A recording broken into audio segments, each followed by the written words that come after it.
Hey everybody, welcome to another episode of Design Recharge. I'm Diane Gibbs, I'm your host, and I'm excited to have Colin Tierney here.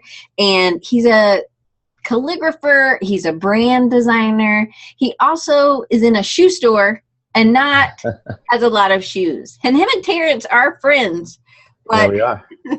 they don't just have a weird thing with shoes. So just want to welcome everybody. You can always say hey in the chat, but Colin, give us a little bit of your background and where your love for design started, and then when you knew you really liked lettering and calligraphy.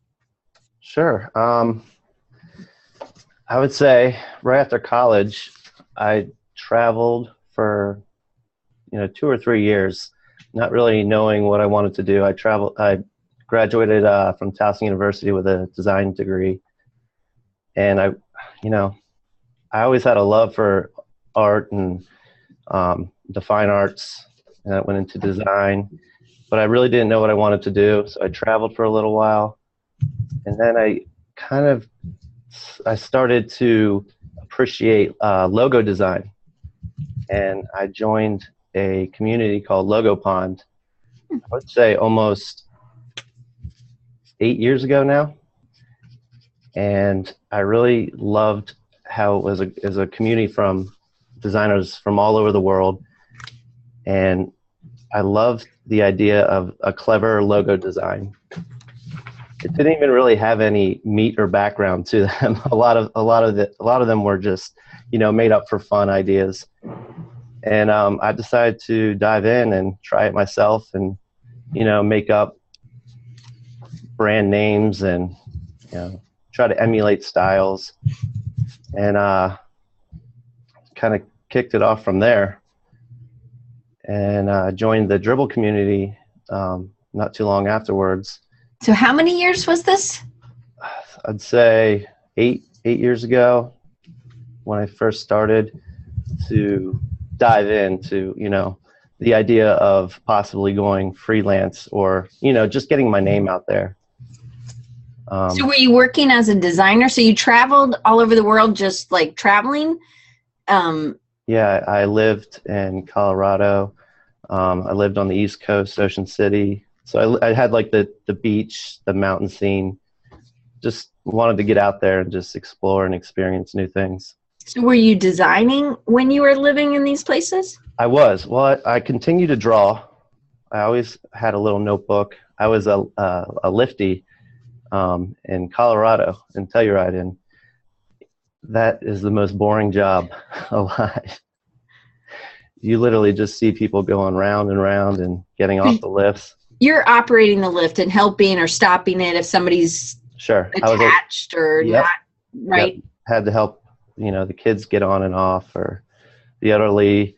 But we had some really slow days, and I just bundle up inside the little. Well, sometimes it was always outside. They actually required you to maintain your position outside so you could kind of greet and meet the guests. But after a while, we headed into the shack and kind of did our own thing. And I was drawing and designing, I guess you could say. And every once in a while, I brought my laptop out with me wherever I went, and I'd bring it onto the computer and start digitizing it. That's when it all kind of started. That's cool. So would you ski or snowboard down with your computer? No, I didn't have my computer with me. I would just draw, like conceptualize. I was like, man, you must be really good that you never fall. Yeah. No. Okay, so then how many years were you kind of living in Colorado and then on the East Coast? The whole traveling thing was probably 2 to 3 years, I'd say. Okay. I settled down back on the East Coast here in Maryland, and I still didn't really know what I wanted to do, but I decided I had a lot of serving jobs, just a lot of random jobs, and all the while I was still trying to apply for different positions, design related. Right. No one ever bit.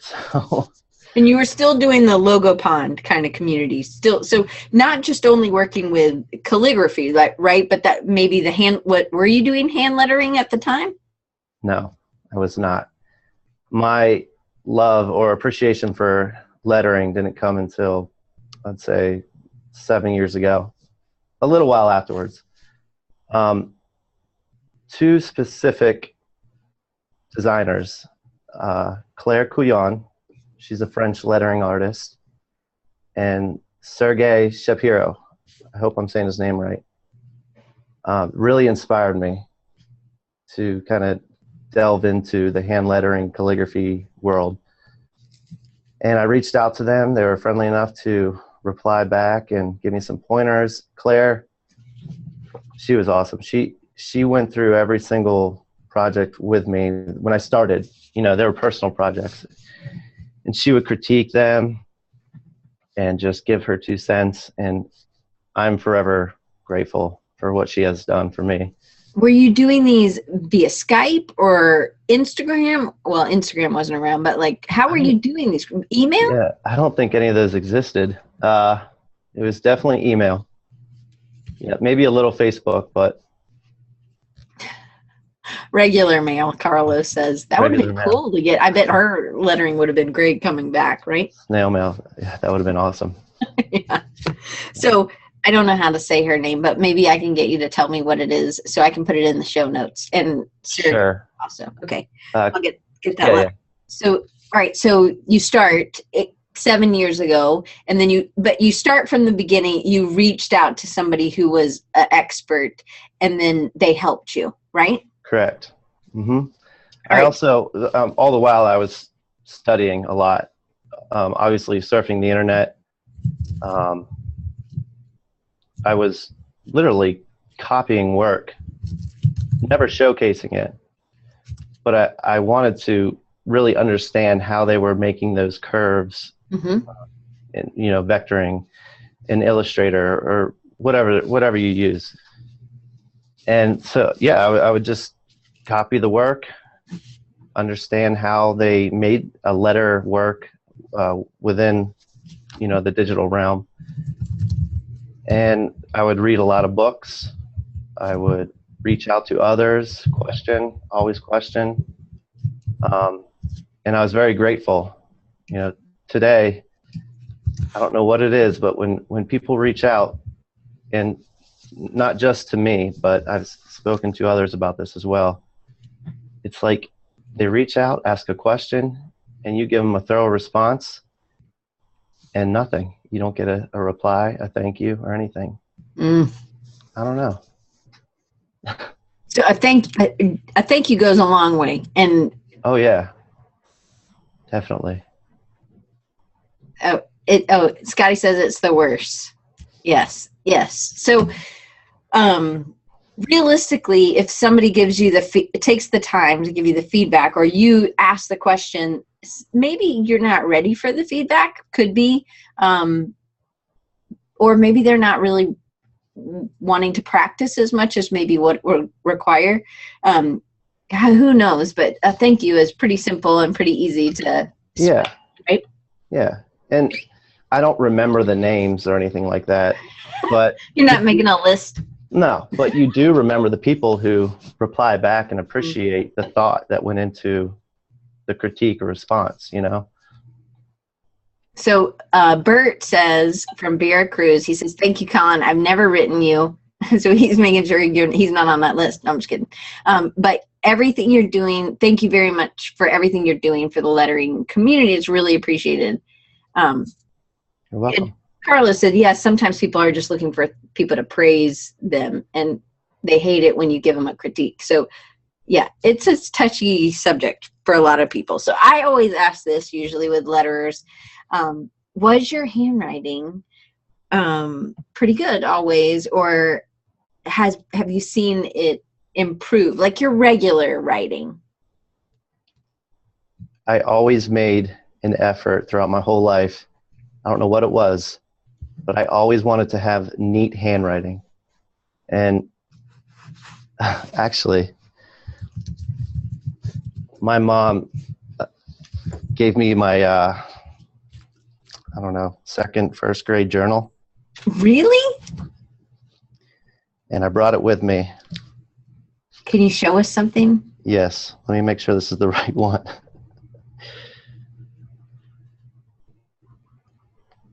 Okay. Thursday. I didn't even spell anything right.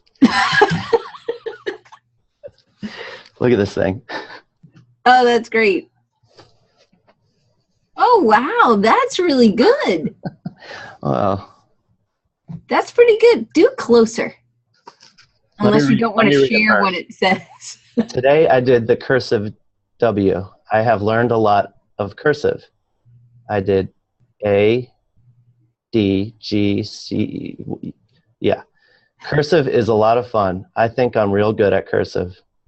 Some people's handwriting, I spelled that R-I-T-E-I-N-G, at school is slope, and I think I meant sloppy.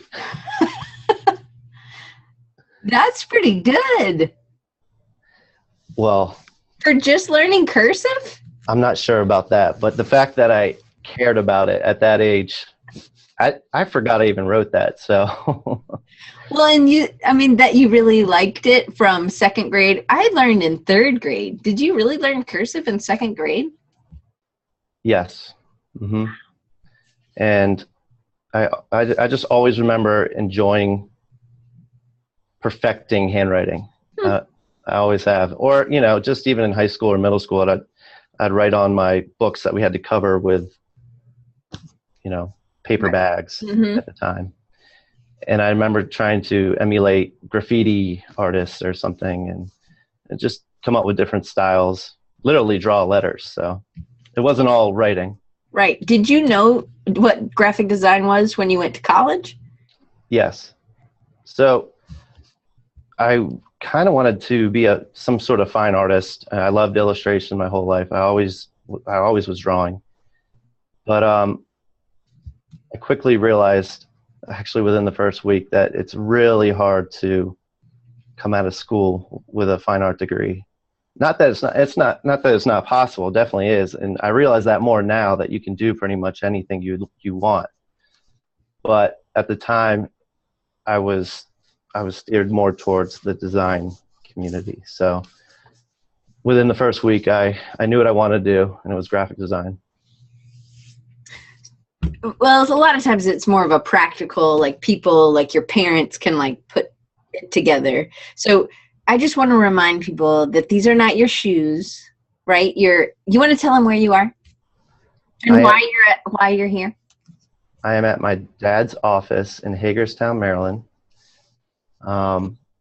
He runs a shoe company called Super Shoes, and they are located up and down the East Coast. This is the macro office, and this is where I've been residing or going to my office for this pretty much the whole summer, while we have been waiting to move into our new home in a little town called Shepherdstown. I'm afraid to name the state after that, but I am now a West Virginian. All right. So how far is the store from where your house is? Our new house, which I just moved into a week ago, about 30 to 40 minutes. It's about 5 minutes from my parents' house, where we were living through the whole summer, waiting on our new house to be move-in ready, livable, really. And it was supposed to have internet today, but it's just because he moved in last, so we had to do it from the shoe store. But we're good and flexible. We don't care where you do. We just want you, so you can be anywhere. We just need good internet, and they have good internet there. So. They do. All right, so good thing to know about your handwriting as a child. Mine was not that nice, I guess. Probably still isn't. But anyway, so when did you start taking calligraphy more serious? Was it 7 years ago, or was it just hand lettering then, and then you kind of went into calligraphy later? And there's really a lot of calligraphy's wider than what people think. It's not just it's a art form in itself, right? Correct. I'm seeing a lot of this hashtagging of faux calligraphy. And I don't get it, because if you're writing, it doesn't matter what utensil you're using, it's still calligraphy. It's the art of writing. So a lot of people are hashtagging this faux calligraphy, and they're using a Crayola. I've seen that, or whatever, but it's still calligraphy. There's nothing faux about it. Right. Anyways, I started hand lettering, and then I moved to calligraphy. A lot of people think that's backwards. I don't know. It might be. It could be. I do know you understand the letter form a little better when you start out with calligraphy. It's embedded in my head. But yeah, I started hand lettering, and there's nothing wrong with that. You know, whether you start calligraphy or you start with hand lettering, it's just getting to that point, you know. So what's really the difference between calligraphy and hand lettering? So the difference... That's not a question, but I think that'll be a good thing to... Sure, yeah.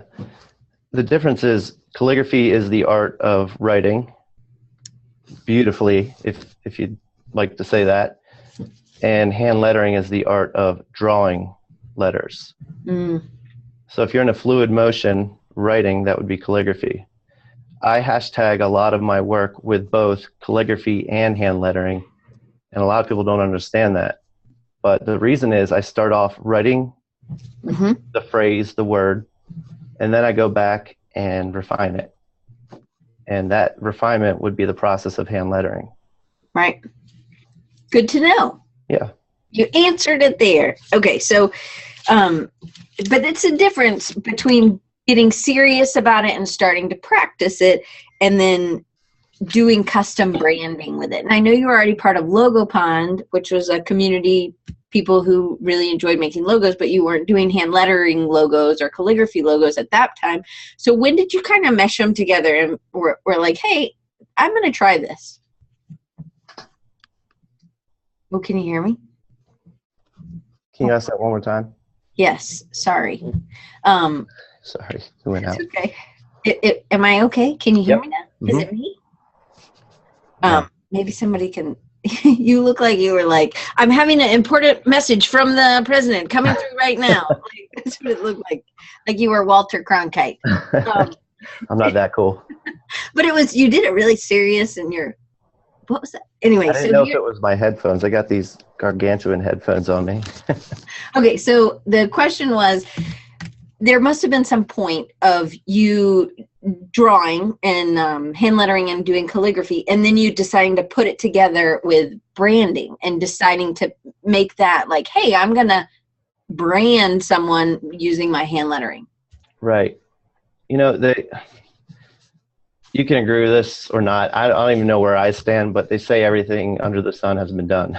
So in typographic / mark dominant logo design, right, you tend to come across a lot of the same ideas. And, you know, it's a gray area whether or not something is derived from an older or a previous design from another designer. It's hazy. With lettering, I just really, again, it went back to my days of always appreciating hand lettering, literally cursive writing, and just really enjoying the idea of being able to literally read it, but just by stylizing it a certain way, it would evoke a different feeling, or, you know, I don't know. And I always appreciated that.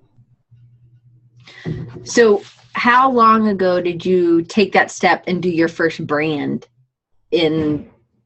because I mean, I've never done that. Well, I've done that once, but I've pretty much never done that. Like, I guess there's not enough confidence. Like, I love that as a kid in second grade, you were like, and I'm good at this. Like, what happens to us that makes us stop doing that? Like, you know what I mean? It was like your first day doing cursive, and you're like, I'm good at this. And I think really it just came naturally to you, and you appreciated it, and it just felt right? And as a second grader, you couldn't maybe get all those words together, but it felt right and you thought you were good at it, right? Yeah. Well, I mean, also in second grade, I wanted to be an NBA basketball player. Really. Michael Jordan was my hero. And then when I stopped growing, and Michael Jordan retired from the NBA, Tiger Woods came into professional golf. And I was like, I want to be a professional golfer. I have the height for that. Yeah. And I played basketball and golf every day of my life once they were introduced to me. There was always a basketball in my hand or a club. And so I never knew I was going to be a hand lettering artist, but I definitely had an appreciation for it. And my first job was in 2011, hand lettering job, and it was for a company called or a business called Wellness Mama. And she has a really big following online. If you haven't heard of her, she does a lot of organic recipes, or a lot of green aspects around her brand. So Bob just asked if he knew you would have had an amazing beard as a child. Oh, Bob. I know. But so did the Wellness Mama come to you and say, hey, I've seen your stuff, I want you to do this? Or was this just a regular client coming to you and then you decided to solve it that way? This was my cousin's wife. But still, it doesn't matter. No, it doesn't, but that helps. They knew I was into identity design, branding, and I came up with a lot of my own, fake business brand names. And a lot of my work that was never for actual clients, they were still published in books. So I think they saw that I was capable, and they had no idea that I was going to provide them with a logo type, a hand letter logo type. But with the help of Claire Couillon, she definitely steered me in the right direction, because I really wanted to get into this, and they loved it, and they're still using it to this day. So what year was this? 2011, I believe. So this is 4 years that you started doing it professionally. Like, you can claim 4 years ago for Wellness Mama, you took it. Yeah, I would say, and it was like end of 2010, but yeah. Okay. So Daniel would love to see some of your faux business logo design. So is there any place they can see those? Yeah. Logopond.com / Colin Tierney. I hope that's right. I haven't been on Logopond in... Well, I just put it in the chat so somebody can look and see if it is, and I will have it in the show notes as well. So unless I didn't spell something right. So Link says that's right. / Did I not do a /? Yeah, that's it. Oh, I wrote, okay, yeah. Okay. So, all right. So, go ahead. Just, it's about half and half. Okay. Not so all half of them, are real, half are not? Yep. Okay. All right. So somebody, Mariala, and again, I'm so sorry if I'm butchering people's names. It's a beautiful name, I'm sure, if it's not said by me. If you told me how to say it, I could say it good. But she said, I think it's a woman, but maybe not. Who knows? Anyway, this person asked, how do you fight against comparison, especially in hand lettering? Because it is huge, and this is a really big question. I love this question. How do I fight comparison? Yeah, fight against it. Not fight comparison. Let's get these people out of the way. Yeah, put on my boxing gloves. Right. That's difficult. I mean, I'm sure for even the Jessica Hishes out there, it doesn't matter who you are. I mean, you're always comparing yourself to someone, whether whether you realize it or not, whether you mean to. For me personally,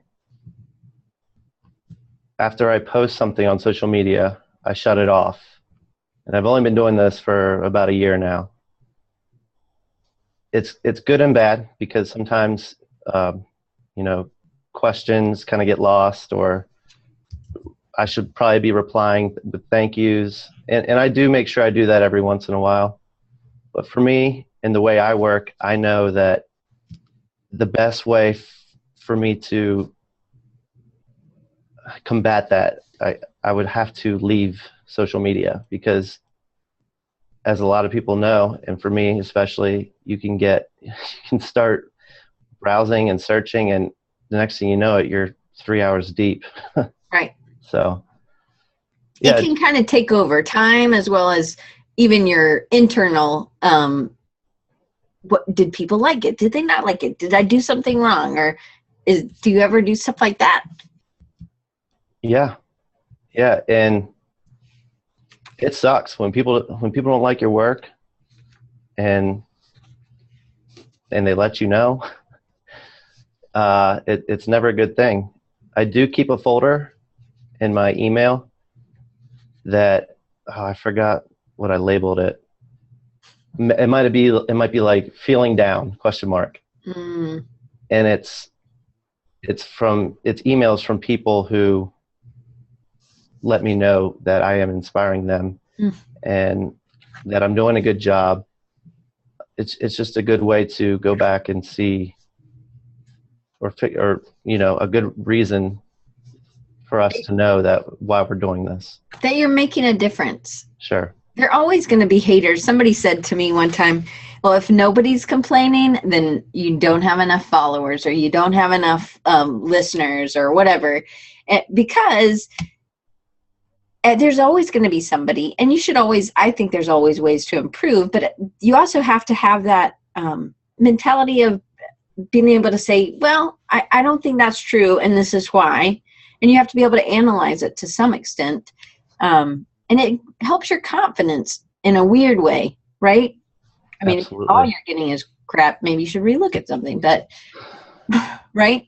Yeah. Luckily, the internet isn't always like that, though. There are some good things about it. We wouldn't be able to be doing this live interview right now. So that's right. Yeah, I remember a year ago, I received a message and it was on a Facebook post that just said, your calligraphy is sloppy. I was like, really? Thanks. But it's slow, buddy. That's how you say it. Exactly.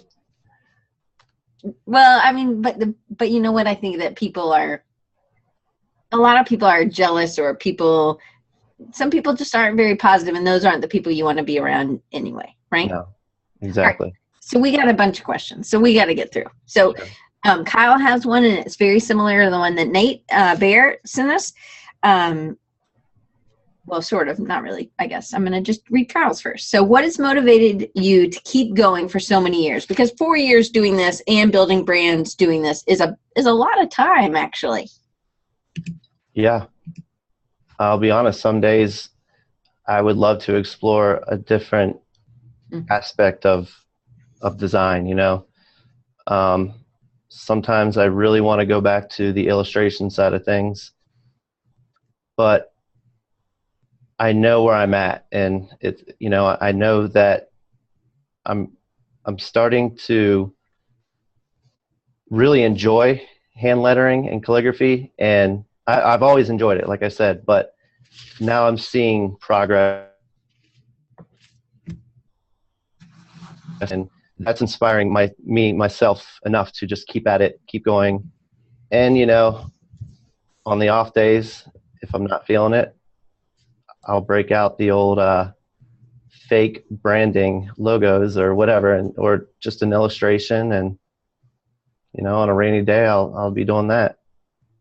Well, so there were a couple questions that came on while you were talking about this, and about how do you get over the negative thoughts, or how do you get over other people's negativity? Do you have any, like, besides turning it off, is that really the best solution for you, or is there anything else?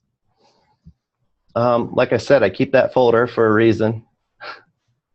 But for the most part, yeah, shutting down for a little bit, just taking a step back, asking yourself, why are you doing this? It's not for the people who are naysayers, and just, taking a step back and then taking 4 steps forward.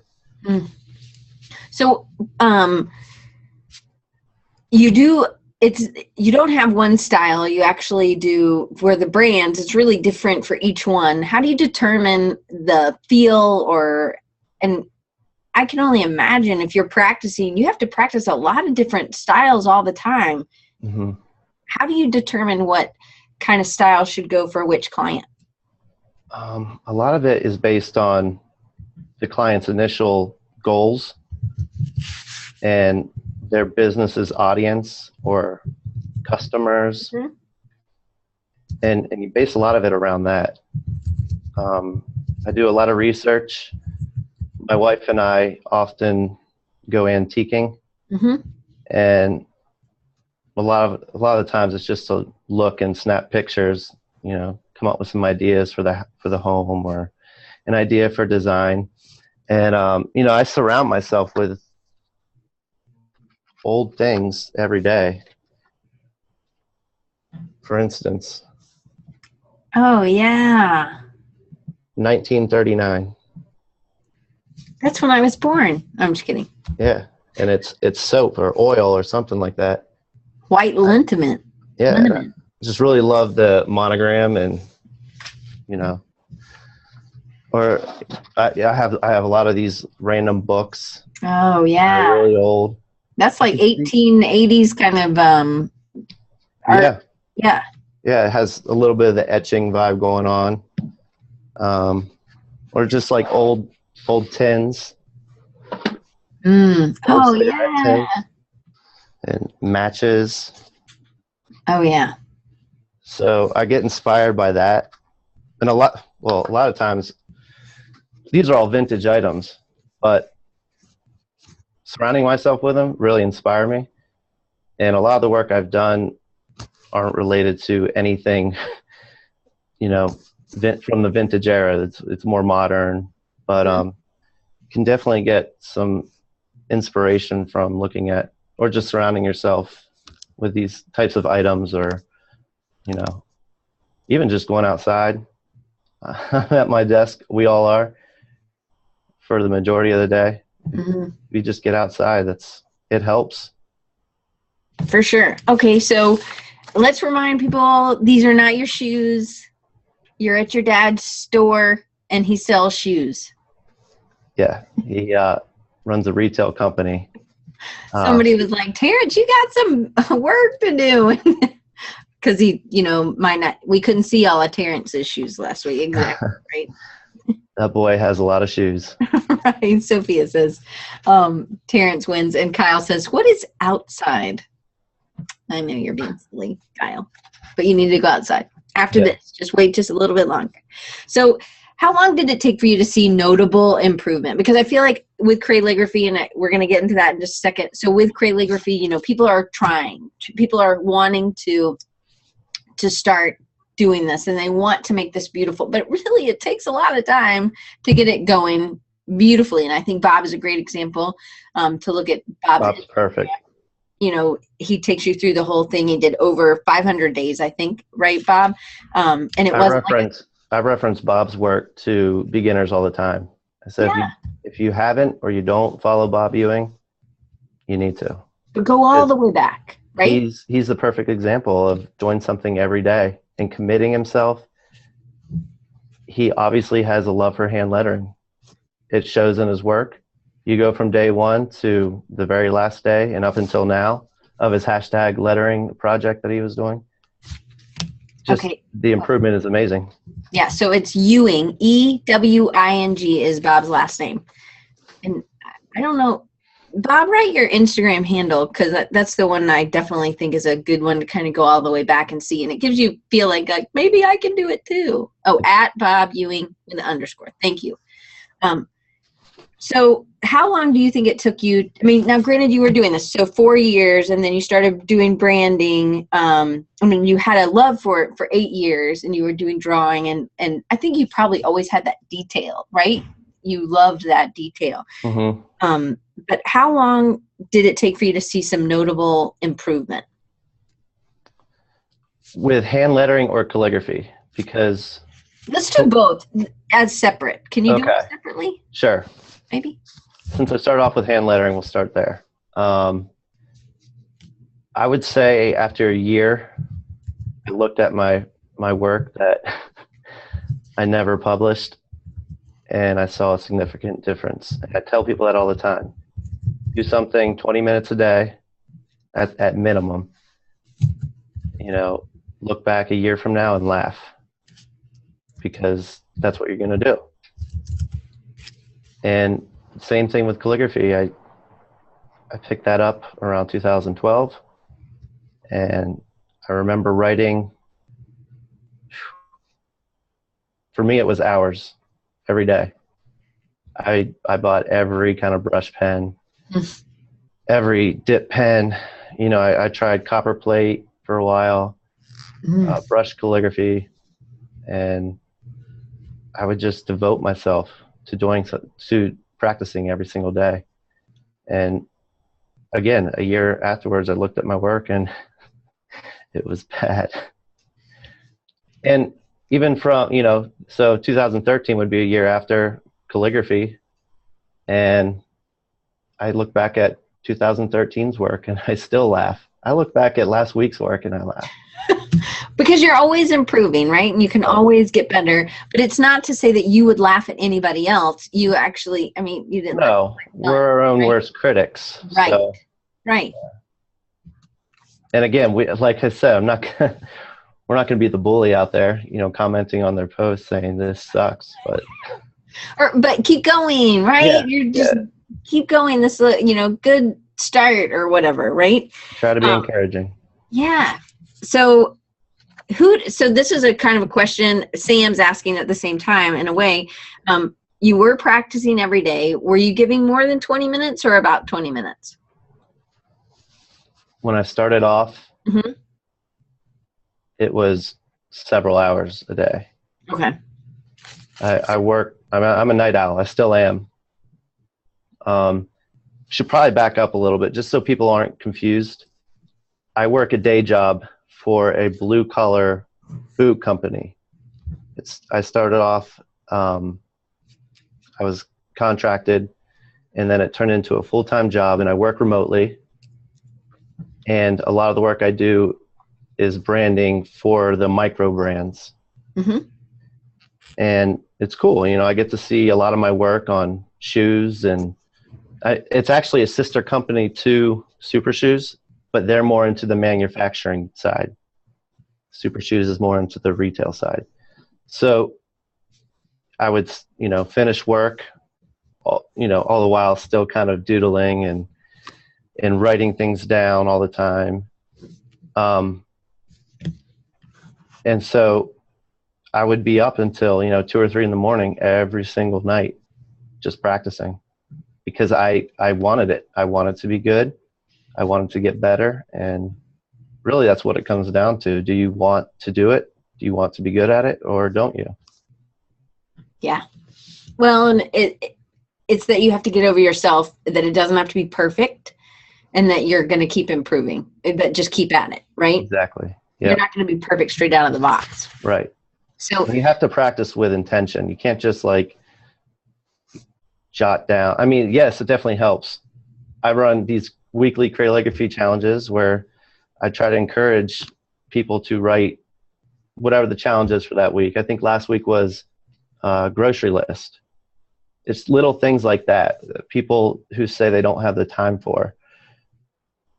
If you make time for it and you find ways to practice, even if it's a simple list of things to do, you'll get better, you know? Right. So Claudia asked a question, and it says she loves writing and drawing letters, but she also wants to be able to digitize them, because that's really the second part of this. And you even saw, I mean, if you guys looked at the little video I made, I had Colin had written Creative South in a black Crayola marker, and I tried to put it right on top of it, and some of it you really didn't change at all, but some of it you did, like you adjusted some kerning, I believe, and especially the South was more adjusted, and so you could see that, and that's all happening in that digitization process. So, and she's really intimidated using Illustrator, and maybe people are using something else as well. So she said, I'm not sure where to start. Do you have any tips or resources that you would recommend? I do. Again, some people might frown upon this, but I don't care, because I'm saying take my work, you know. Right click, save as, bring it into Illustrator, and try to figure out how I might have worked a curve with Bezier handles, and read books. Skillshare has some great teachers on there that teach about digitizing letter forms. There's a book called The Lettering Bible, I believe. I don't know if I'm saying that right. Do you want to say Babel? I'm just kidding. I know that's not what you were saying. I don't know if I'm naming it right. I know. I was just playing. Yeah, just study other work. You know, Doyle Young, great hand lettering artist. He has 3 phenomenal books that I definitely recommend. They are pricey, but, you know, it's an investment. Doyle. Oh, Doyle. Doyle. Doyle? Yep. Okay. I'll put those in the show notes also. Oh, wait. No. It's Doyle. Doyle. Oh. It's okay. I got it. Thank you, people. You also are awesome. How much I know. That's okay. All right. So don't get intimidated. Really, Claudia, it's just about practicing. Just as much as you had to practice getting your letter forms right, you have to practice in Illustrator. And I'll be covering it. I'll be covering it in Crayligraphy. Perfect. Okay, let's get on to Crayligraphy a little bit.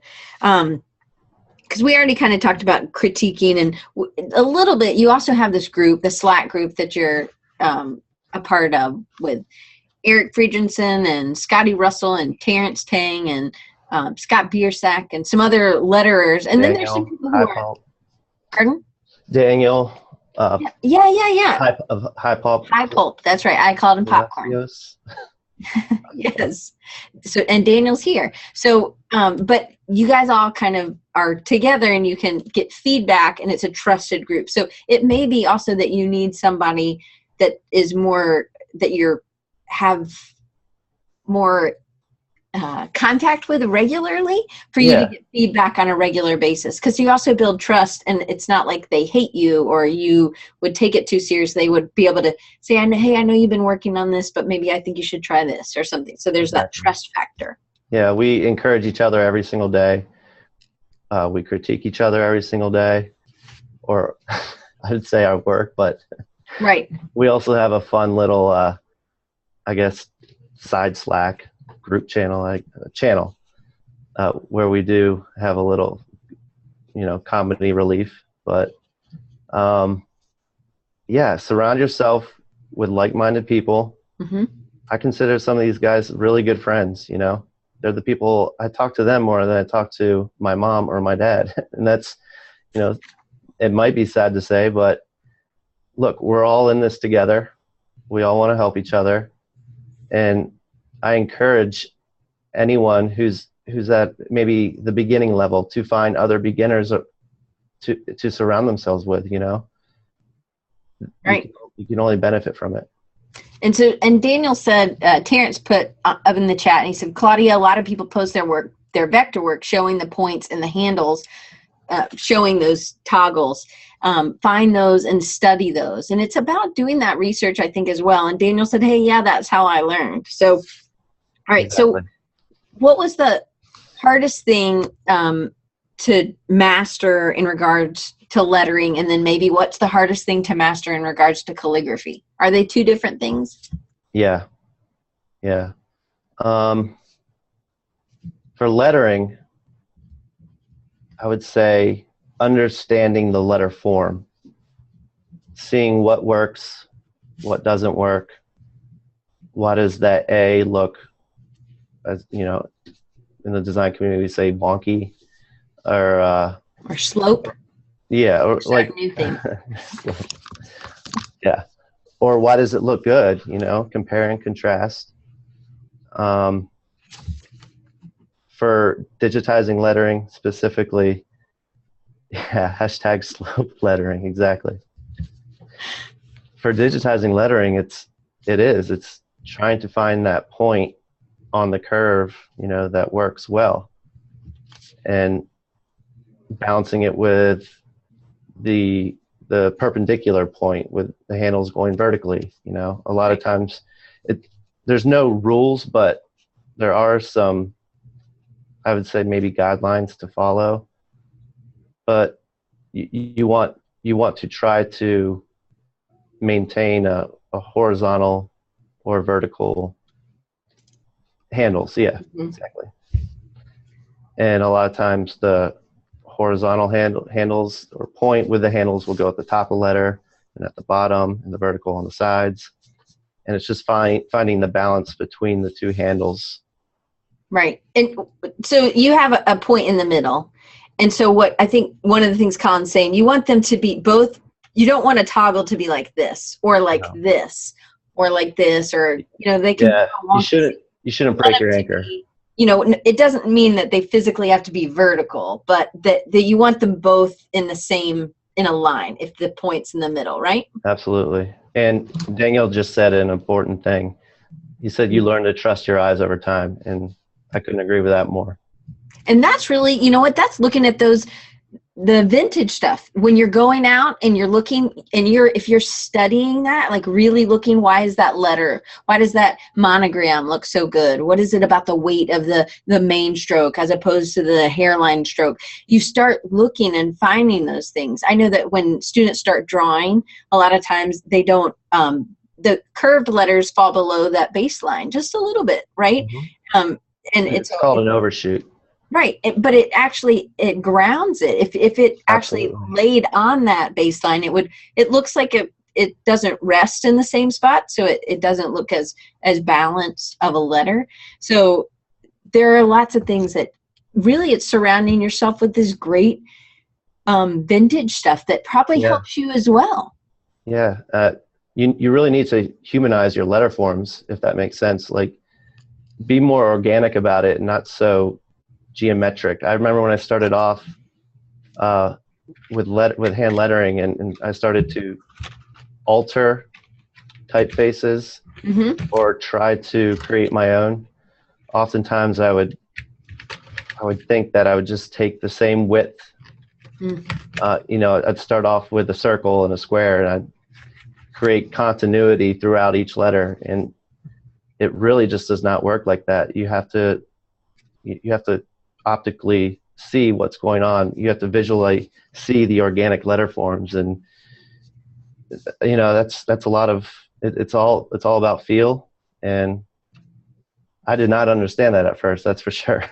Well, it's kind of like riding a bike. You are on training wheels for a while until you get the feel, and then you get off of the training wheels and you can ride, and it's a balance, right? Right? Sorta? Yeah. And it's interesting you said that. In one of my Crayligraphy posts, I reference a golf swing, because as a golfer, you learn each technical aspect of your swing from start to finish. And in calligraphy, you do that as well. You know, you kind of start off. Yeah. Whether you're going down, you're going to have a thicker stroke, going up. And you're not going to say all those technical things while you're writing. But if you understand it and you practice, it just comes naturally after a while. Right. All right, so let's talk about Crayligraphy. So I've got my little pipsqueaks, which are really small and cute. And they actually say pipsqueak.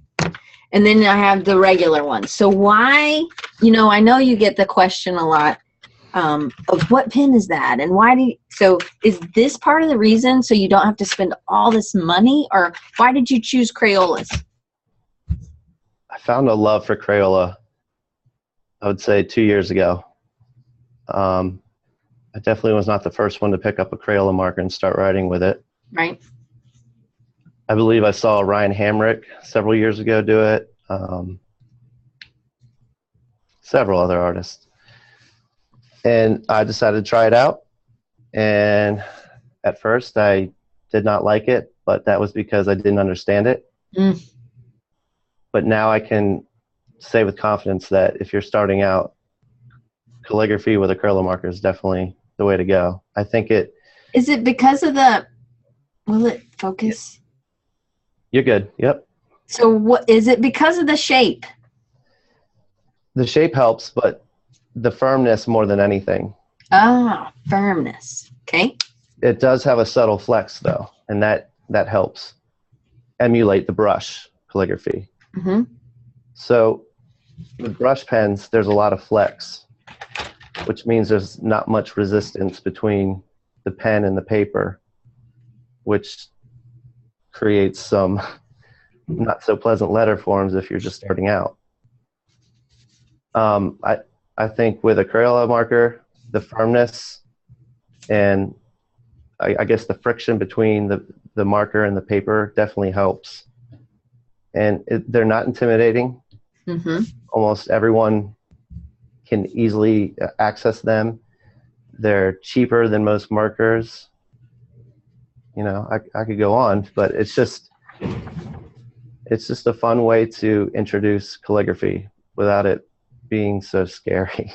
Or serious, right? Like you can pick a color instead of it being so freaky, right? Like and it's bigger. I think for me, that was like, oh, I have to kind of commit to a big shape. But in a way, maybe that's how we need to do it. We need to start like that. Yeah. I mean, you can move faster with Crayolas. You can create some really unique textures, or you can go slow. It all depends on you. And, right. When I first started copper plate calligraphy with the dip pen, when you do the upstrokes, it would like snag on the papers, like a terrible sound, and it didn't do anything to my confidence. I was like, giving up. I didn't give up, but Crayola markers don't do that. And I always recommend like a card stock because it's mm-hmm. a little smoother. I feel like they emit their ink a little better on card stock. So I want to answer Nate's question. We have a couple more questions from the audience. But Crayligraphy is a course, and it actually, there's one lesson, and you can sign up today, and you can get on the newsletter, and then he'll tell you more about it. But can you kind of go through that a little bit, kind of what that process is, and what people should expect, and then tell people how they can find more information about Crayligraphy. And I'm going to put the link in the chat right now. Sure. So if you sign up, you do get a free guide. I'm making a big update soon. I know I keep saying that, but I promise it's coming. Now that I'm settled into my home, and it has been on a hiatus for the last 4 months. And again, I blame that on just the transitioning and living out of a suitcase, and for me and my 2 daughters. So it's been a really tough challenge this summer, but starting on Monday, I will resume Crayligraphy. And yeah, and when you sign up, you'll be the first to know when a new tutorial is released. And I plan on releasing weekly tutorials. So these are tutorials we will get in our email. Will they be on YouTube? Will these be video and they'll have a PDF? What is it exactly? So yes, it starts from the beginning, and it literally says "Let's begin" on the very first calligraphy tutorial. And from there, we go to the basic strokes and so on. So within the next installment, we'll have 3 sections within each Crayola marker. So the first 3 were the orange marker. Mm-hmm. Divide it with an interview, and then the next 3 will be the green marker. And I did an interview with Matt Vergotis, who is another well-known calligrapher and hand lettering artist. And he dives into lefty calligraphy because he's phenomenal. And a lot of left-handers are intimidated because, you know, we write naturally from left to right. So when you're a left-hander, you're going to run into your ink with your hand, and smearing can happen, just a lot of issues. So Matt, within that interview, kind of describes his techniques and his method, and it definitely helps out. I've got a lot of good responses from that. But you're right-handed, right? I am right-handed, okay. But I had a lot of questions about, you know, what do left-handers do? Right, but I was like, wait, if you're left-handed and then you wrote Crayligraphy with your right hand, like you're like Da Vinci. I am practicing. I am practicing actually every day with my left hand, so I can start to understand it a little more. That's really cool. Yeah, it's tough. It is tough. So how much time do you expect people, how much time does each lesson take? I don't expect anything from people. They really have to want to do this, you know. But if somebody really wants it, what kind of time commitment should I put into it? 20 minutes a day. Okay. Which is totally doable. Totally doable. You put 20 minutes a day and you practice with intention, you will get better. Okay. 20 minutes a day. Every day. 7 days. Every day, yeah. Right. It's not that hard. I mean, when I'm on conference calls, I'm writing with anything, but you know, sometimes it is Crayligraphy or whatever. Just write your notes, jot down notes, your everyday things. So, and really you're just saying, so even like the grocery list thing, are you doing that a big ass piece of paper? No. Like, are you practicing with are you practicing with Crayolas on a tiny little piece, like lined paper like this? I don't know what's on this sheet of paper, but do you know what I mean? Or are you doing? No. Okay. If you are writing smaller, I definitely recommend the super tips or the pipsqueaks. There you go. If you're writing a little bit bigger, the traditional or the original Crayola markers are best. Okay, yeah, the pipsqueaks do work on that lined paper. Not that I'm going to show you people, but I did it just now. Okay, so how do you think Crayligraphy is different? There's lots of people doing tutorials. Why is yours different? And how is it going to break things down for us in a different way? How's it better? So when I'm writing these tutorials, I literally have pen in hand or marker in hand. So I'm typing with one hand. Not really.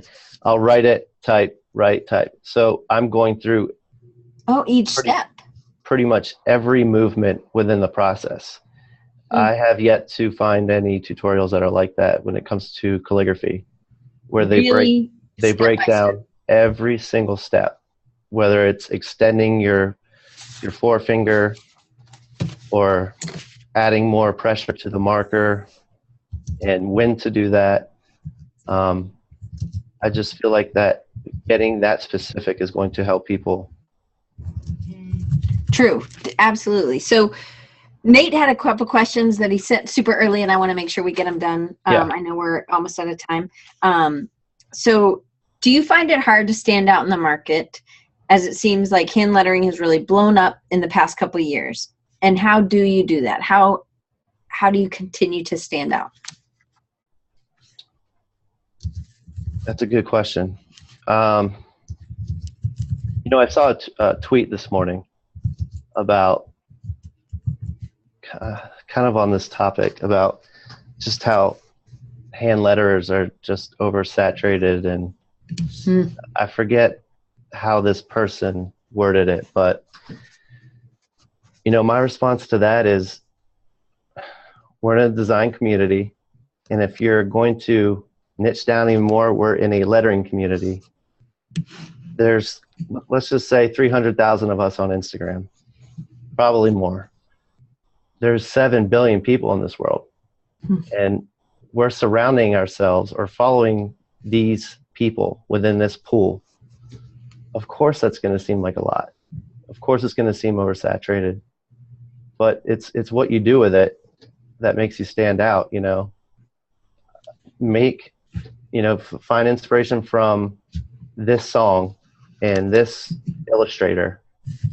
What inspires you about that? Combine the two, make a baby. And you know, my response to that tweet was, there's guitarists. There's millions of guitarists. Right. You know, how do they stand out? Well, some of them play professionally. Some of them do it for a passion or a hobby, whatever. They find it cathartic. Same way with calligraphy and lettering. You know, if you really want to do it, you want to make a living out of it, then you strive for that. Or if you think it's just something that you like to do, that you enjoy to do, like the adult coloring books that are raging right now. But they're not like adult. Like, I always hate calling them that because it sounds like it's like XXX. It's just like coloring books for older people. Yeah. Yeah. You know, it's whatever you make of it. Well, I like what Kyle said. Kyle said, Colin is Colin. And I believe that's what makes him stand out. It's not about being like everybody else. It is actually finding what you do and what you do well. And one of the things that you do well is you really listen to clients and you give them what they need. And so it's not always about this Colin style. Right. But there's lots of letters who really do have a certain style, and that you just need to be true to what you're doing and continually be growing, I think, right? Exactly. Mm-hmm. So so Nate asked another, that was Nate's question, and Nate had one more. It said, your work has an awesome mid-century vibe, which it does. It's great. Are there any old school letterers that you look up to? I know you talked about doing the vintage, looking at vintage stuff and antiquing. And do you use anybody specifically for inspiration? No. And to tell you the truth, I'm bad at names or pointing specific work to a lettering artist from back in the day, but no, I don't. You know, every once in a while, yeah, I'll go on Google or Pinterest, and I can kind of be inspired by that, but it's really what I surround myself with, the people I surround myself with, the items. That's what gets me going. All right, so I had a couple questions. Austin, who I think you're friends with Austin. He's a videographer. He's Austin great. Saylor, yeah. Yeah. Good guy. So, yeah, I stalk Austin also. So if you had to choose, this is Austin saying this, if you had to choose, would you rather get your pieces nearly perfect in terms of correct letter forms or pushing boundaries with your lettering? Yeah, I like breaking rules and pushing boundaries. For sure. I do some weird ligatures.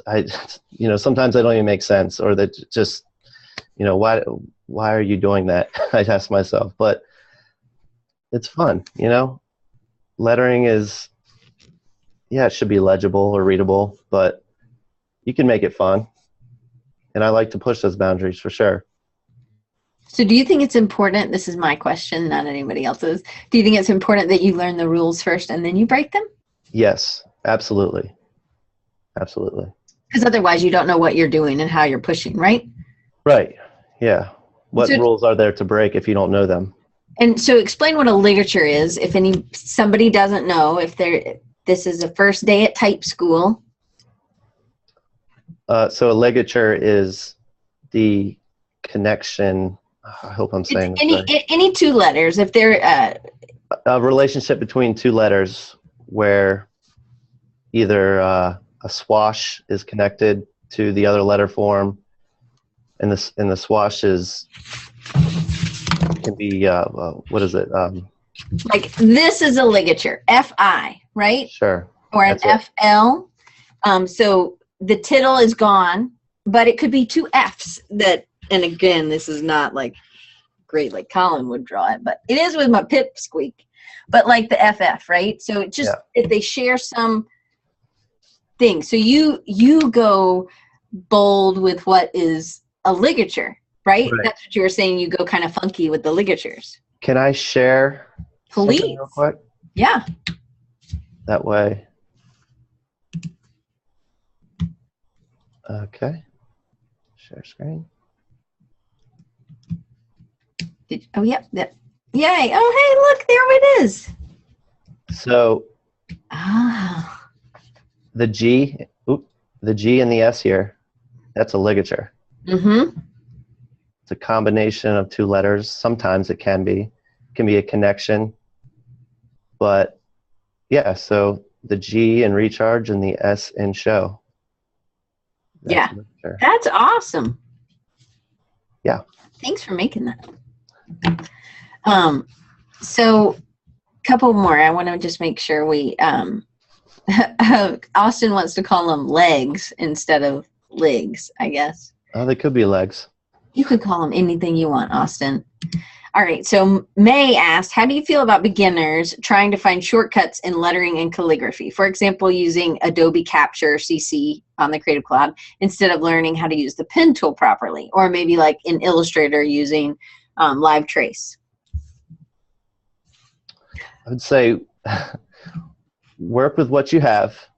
If you don't have Illustrator, work with what you have. If you don't have the right utensil, that's why I say go get some Crayola markers. Right. That's pretty easy. What was the second part of that? Oh, boogers. Sorry. She asked, and I sort of added that. So finding shortcuts in lettering and calligraphy. And then she said, if you use like something like Adobe Capture instead of learning how to use the pen tool properly. Yeah. So again, yeah, just work with what you have. If you find, a lot of times beginners will find out that they don't even enjoy it. So what's the point in going out and spending all this money on pens or software if you're not even going to enjoy it? Right. So a bunch of people in the chat have kept saying the vector machine, and so I don't know what that is, so I'm going to look it up, but do you know what that is? Can you explain that to us? The vector machine is a name that Bob Ewing coined. Oh, okay. And I'll let Bob explain it, but I'll do my best, Bob.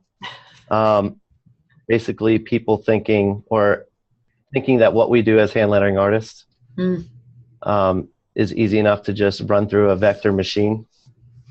So in goes the illustration of the lettering. Out comes the final product of neatly vectorized composition. It's not that easy, but it's a great name for that. Yeah, like a fax. But so really what you're saying is just as long as if you take 20 minutes every day for a year and you practice lettering on paper, you need to take another 20 minutes to practice making the vectors perfect. And if you don't know, I mean, the goal is to have less points on a vector. It's not to have thousands and thousands of points. And so when you run it through Live Trace, it's doing tons and tons of points. And so if you're not working on something that's going to be for a brand, maybe, and it's just a one-off piece, that might be okay. But if you're working on something that is going to be blown up and all the letters are going to be huge at some point, then you probably want to redraw that in Illustrator or whatever you can afford.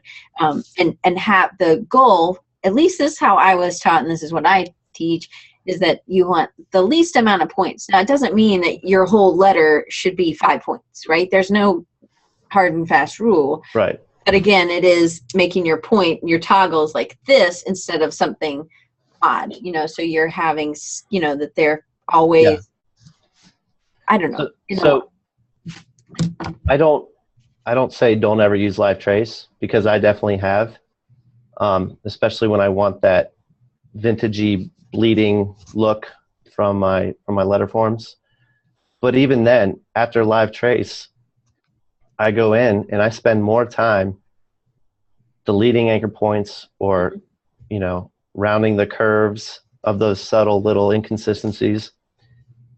I spend more time doing that than I would perfecting a smooth letter form. So it's just what works for you. And, I never say don't ever try live trace, but it can definitely be a handy tool once in a while. Right. So we didn't get through everything, and I'm kind of bummed. But so what's your favorite letter? Do you have a favorite letter today?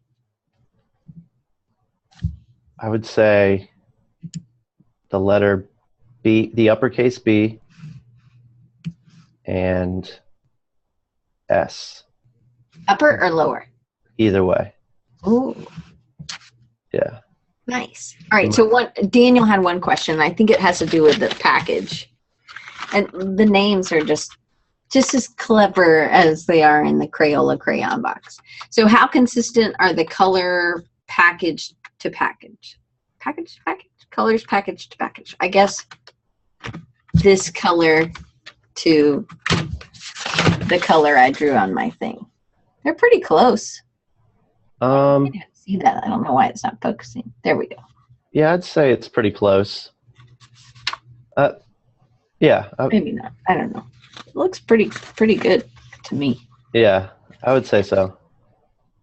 I think that's what I was asking. I don't know what BS. I mean, I know what BS means, but I don't think that's what they're trying to say. Anyway, can we do a live calling you out? Yes. Okay. So explain what calling you out is, and then we'll pick. You can pick a name, and then you'll do a BS. Oh, I got it now. I'm with you. It's SB. I'm too focused on what's going on over here. I can't. So tell them what calling you out is.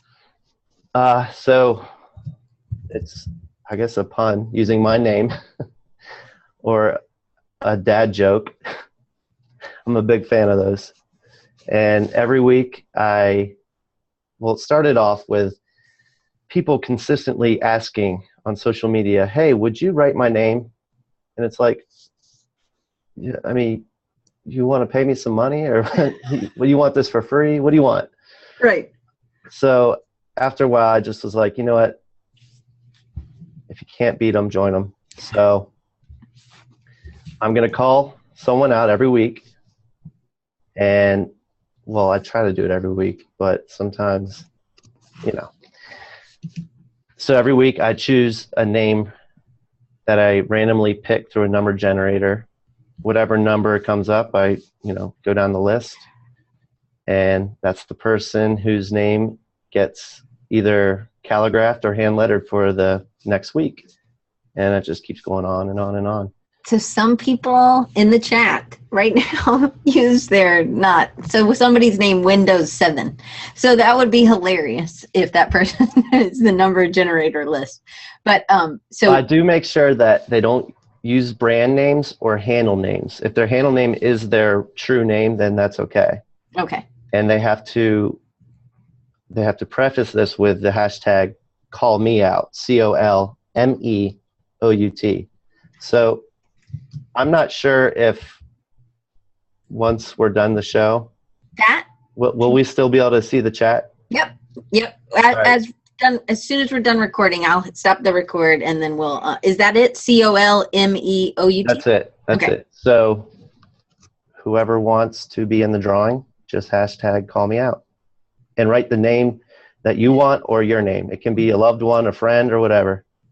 Right. Okay. So Samantha just did it right. So that I was earlier calling Vincent. So you do hashtag call me out and then your name. So, yep. And, all right. We're going to give you some time. Personalize it. I will send them a free print of their name. And or the name they choose. All right. So then they'll have to give us I'm going to say finish it up, but we'll keep staying on. Okay. All right. So thank you thank you so much for being on today. I thought it was really great, and I learned a lot, and I took a ton of notes. Well, thank you for having me. Those look great. Well, these were not pretty notes, but these were me learning things and writing stuff down. So I think it's always good. We didn't get through everything, but I think maybe in the middle, how long is Crayligraphy going to be? How many weeks? Do you know? Yeah, so I would say almost 30 total, a little less. Wow. But let's see, you have 3 tutorials per marker. And we saved the yellow marker for interviews. So, yeah. Cool. We'll see. What around there? So, all right. So is the whole thing 30 for free? Are you going to be selling this course, right? So eventually I would like to make a more specific course with videos, more jam-packed and more explanation. 30's a lot. Yeah. I've been told that they go a little too specific by some of my level up friends. But, you know, maybe I'll condense them a bit. We'll see. This is all kind of, I'm learning as I go too. I've never taught anything, so. Well, I never had any classes on how to teach. You can learn if I can learn, so. Neither did your professors, more than likely. There's no education required in we just have to be good at what we do. So. There you go. And Link says you're a great teacher. So. Thank you. Keep going. All right, so next week we have Hiba. And I had practiced it this morning in the shower. Abdicator. I'll be able to say it next week faster than that. But if you don't know, Hiba is amazing, and she's great. She's got a ton of drive, and she's got a ton of energy, and she's super nice. And she's doing UX, UI. She's a mom. She's juggling all this stuff, and I think it's going to be really inspirational for everybody who's trying, like Colin. You're a dad, you're trying to do this, and you're working a 40-hour-a-week job. So we're going to get into some of that stuff with Hiba too. So I'm real excited to have her on. So I hope I'll see you guys all back next week. And Colin, thank you so much. You were great today. And I'm glad. Thank you, Diane. Thanks we'll just have to do another one to get the rest of this in. So I'd love to. That'd be great. And we'll pick something in the middle of the Crayligraphy. There you go. Maybe I'll be improving and I can show a piece with my pipsqueak or something. You're already starting out great, so. Well, thank you guys, and we're going to keep the calling you out going, and I'm going to hit stop.